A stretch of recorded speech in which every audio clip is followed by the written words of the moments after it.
Mesdames, Messieurs, peuple congolais, c'était minable de voir le dictateur à bout de souffle, à bout de nerfs et au bout de rouleau venir faire une démonstration militaire de faiblesse.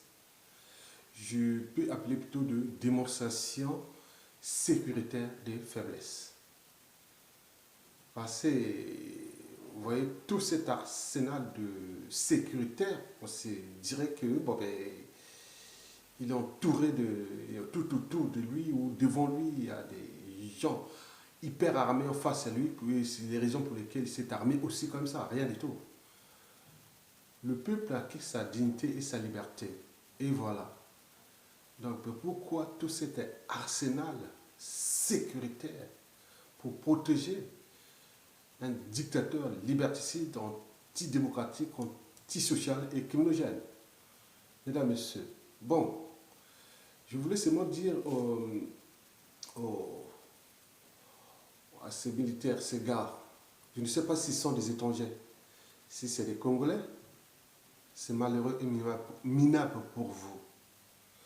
Parce qu'au Congo, il n'y a pas un seul, surtout moi qui est du Nord, il n'y a pas un seul qui n'a pas un frère ou un ami autre qui est dans l'armée, qu'il soit soldat ou officier. Déjà autour de moi, j'en connais déjà une trentaine ou soixantaine. Se plaignent que ça devient insupportable. Et vous êtes là, en prenant les armes comme ça, en train de faire la démonstration des forces. Mais l'ennemi, c'est celui qui était derrière vous que vous protégez là. L'ennemi, comment c'est lui? C'est pas le peuple. Imaginez que d'ici quelques jours, où vous êtes peut-être entouré, bien nourri, puisque la sécurité de Sassou, c'est un État dans l'État. Le budget de Sassou Nguesso, de sa sécurité présidentielle et de sa sécurité dépasse largement le budget de l'État congolais. Cela veut dire que si l'État congolais a, par exemple, 1000 milliards de francs CFA, de budget, exemple, lui, Sassou Nguesso, pour le budget de sa sécurité et autres, il aura 2 fois. Donc 2000 milliards. Vous vous rendez compte, avec tous ces moyens qu'il dépose. Donc ces gars-là sont bien nourris, bien entraînés et bien soignés. Et tous les autres soldats, militaires, officiers sont dans la merde. Bien sûr que l'armée est désarmée. Et vous ne vous rendez pas compte. C'est-à-dire, vous jouez solo ou pas solo. Chacun pour soi, Dieu pour tous. Mais chaque chose a un temps. Vous protégez quelqu'un qui demain, vous n'aurez même pas de retraite. Vos enfants dans la merde, famille autre dans la merde, et vous êtes en train de protéger ce monsieur qui n'a pas reçu mandat d'utiliser tous les moyens de l'État simplement pour lui, pour sa protection, pour ses privilèges, pour son image. Bien sûr qu'il a reçu une mauvaise image. Aucun chef d'État ou dictateur africain n'est venu au secours de ce défilé. Donc ça sent la fin. Les gens disent non, c'est dangereux. Même d'ailleurs pour ces autres présidents africains. Parce que sa chute n'est pas loin. Donc il faut faire attention à ce pays qui s'appelle le Congo, par exemple, un pays stratégique.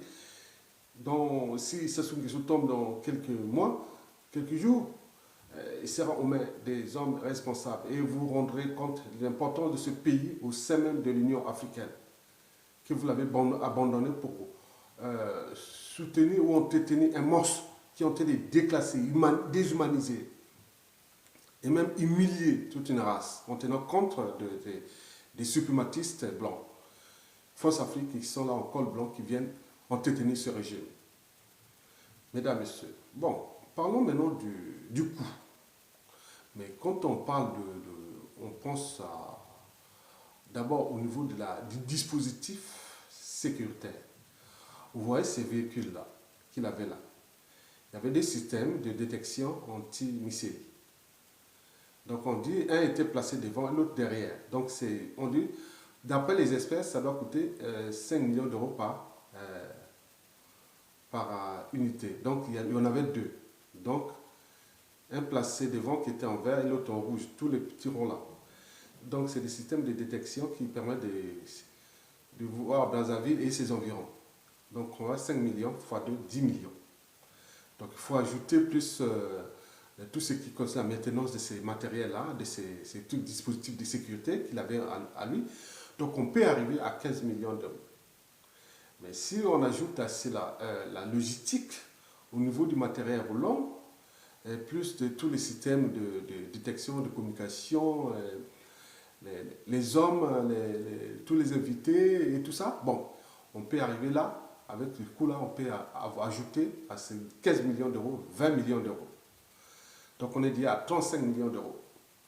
Et puis il faut prendre la troisième partie, c'est-à-dire les lobbying avec les enfants, petits-enfants qui sont venus faire la fête de l'indépendance du Congo, qui dans leur pays hein, ça n'appartient plus aux Congolais, c'est leur indépendance qu'ils ont joué. Alors bien sûr que ce pays a existé avant Sassou Nguesso, il existera même d'ailleurs après lui.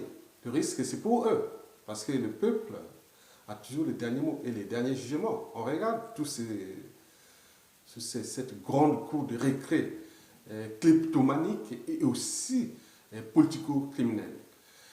Mesdames et messieurs, bon, donc, en tenant compte de ça, ce budget-là pourra arriver jusqu'à 50 millions d'euros. Ça, c'est le coût réel de ce défilé de 15 août. Avec tout le matériel, il fallait le faire venir et tout ça, les transports et autres. On arrivait à 50 millions d'euros. Alors, Madame Christine Lagarde, est-ce que vous connaissez que pour payer la masse salariale des fonctionnaires congolais, surtout de 60 millions, 60 millions d'euros, voilà. Mais regardez, monsieur a dépensé en une journée 50 millions d'euros. Est-ce que vous trouvez ça normal? Est-ce que monsieur-là est normal? Ce coût-là de 50 millions d'euros, déjà en tenant compte de l'éducation, on aurait construit au Congo les écoles primaires, les collèges, et sans oublier payer les enseignants de ce niveau-là, c'est-à-dire école primaire, collège déjà. Regarde comment il dépense ça pour sa mégalomanie. Et donc, vous cherchez en ce moment à aider Madame Christine Lagarde. Vous cherchez à donner un coup de main, un dépannage à ce monsieur, ce mégalomane, hein, ce kleptomane, et ces criminels, et qui ont tenté de faire caler sa tête. Et vous voulez l'encourager à continuer. Donc il y a un problème. Donc on est dans une guerre raciale, en fait, en Cameroun. Ou, d'abord, oui, parce que tous les suprématistes blancs, France Afrique, qui sont entourés de régimes, qui ont conseillé de tous ces dispositifs-là. Au moment où le peuple se plaint, lui, il fait ce qu'il veut. Donc le peuple est dans la mer et lui, il fait ce qu'il veut. Et vous êtes là en train de l'accompagner. Bien sûr, lui, il est conseillé, renseigné et protégé par des suprématistes blancs. France Afrique en col blanc, bien sûr. Ce n'est pas de jeunes suprématistes européens ou occidentaux qui disent pourquoi les Noirs sont ici, pourquoi les... Voilà, il est direct, il dit n'aime pas les Noirs. Mais eux, ils disent qu'on est avec les Noirs, mais ils viennent à légaliser les codes noirs au Congo-Brazzaville à travers ce monstre-là de Sassou Nguesso. Il s'agit bien sûr d'une légalisation du code noir que nous venons de voir tout au long de ces 20 dernières années, oui, donc dicté par ces fonds africains, ces suprématistes blancs, fonds africains. On a les noms. Ils sont partis là-bas à Brazzaville aller chercher l'argent pour conseiller tout ça. Ce soit a été protégé toujours par des suprématistes blancs, à l'échelle française par exemple, oui, que par des suprématistes. Donc, dictateur Sassou Nguesso au pouvoir, c'est égal suprématiste blanc qui veut le maintenir au pouvoir. Donner l'argent à Sassou Nguesso, c'est par des suprématistes blancs ou des suprématistes blanches, comme Christine Lagarde, qui veut donner l'argent à Sassou Nguesso pour qu'il ait ses moyens de nuisance et de déclassement et de décivilisation générale de tout un pays qui n'en méritait pas. Mesdames, Messieurs, peuple congolais, le temps n'est plus à l'indignation. Le temps est à l'action. Imaginez un monsieur qui n'a pas pu gérer ce pays dans la moment où il y avait l'abondance des ressources financières. Mais comment peut-il gérer dans la pénurie, étant donné que Christine Lagarde et les autres sont têtes pour lui donner un coup de main pour qu'il tue encore beaucoup de Congolais, étant donné que pour eux, c'est des Noirs. On est dans une forme de sélection naturelle édictée par les suprématistes blancs France Afrique et aussi par cette suprématiste blanche qui s'appelle Christine Lagarde. Donc nous allons interpréter ces discours-là comme Sassou Nguesso au pouvoir ou aider Sassou Nguesso, ces gars suprématistes blancs qui vont l'aider. Parce que l'argent, il viendra nulle part. Soit par des réseaux France-Afrique suprématistes blancs, soit par les réseaux de Madame Christine Lagarde, le Fonds monétaire international. Donc vous devez comprendre ça, le temps n'est plus à l'indignation, le temps est à l'action. Donc l'unité s'impose au peuple congolais pour le mettre hors d'état de nuire. Mettre les gens dans Brazzaville dans la rue, accompagnés de notre armée, qui aujourd'hui désarmée, déclassée et humiliée, avec ces mercenaires-là qui viennent faire la démonstration de force. Est-ce que l'armée congolaise, c'est quelqu'un qui est à l'extérieur, quoi que bon, les militaires congolais sont bien nourris, ils sont bien, mais rien du tout que dalle. Mais qu'est-ce qu'on attend pour dégager ce mec-là, monsieur-là, et le foutre en prison? Vous l'envoyez la CPI. Arrêtez. Donc, ne tournez plus l'indignation à l'action. Donc, le peuple congolais doit prendre ses responsabilités et maintenant. Sinon, ça sera trop tard. Le pays deviendra la propriété des Sassou et des Nguesso. Et ils se préparent déjà à la dynastie. Parce qu'ils ont mis les moyens de coûts, de renseignements énormes qu'ils ont utilisés de l'État congolais à leur compte.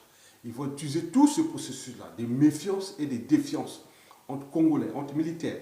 En même temps, ils avancent à part. Dès que Kiki prend le pouvoir, c'est fini. On leur donne encore les moyens là. Donc, ils se préparent à détourner le peuple congolais. Donc, à nous, peuple congolais, de prendre nos responsabilités, individuellement et collectivement. Le peuple est prêt. Il a tout essayé, civilement, politiquement. Maintenant, là, on passe à l'action. Dans la rue, tous dans la rue, à Brazzaville et à Pointe-Noire. Nous pourrons alors récupérer, c'est-à-dire arracher notre dignité, notre liberté et récupérer notre pays pour le reconstruire avec des patriotes, hein, patriotes qui vont prendre le contrôle de ce pays pour le construire durablement. Vous l'aurez compris, le temps n'est plus aux amalgames, le temps n'est plus à l'indignation, le temps est maintenant à l'action. Structurez vos cerveaux, l'organiser la résistance et la contestation pour mettre les gens dans la rue et récupérer notre pays. Vous l'aurez compris. Merci beaucoup. Merci beaucoup.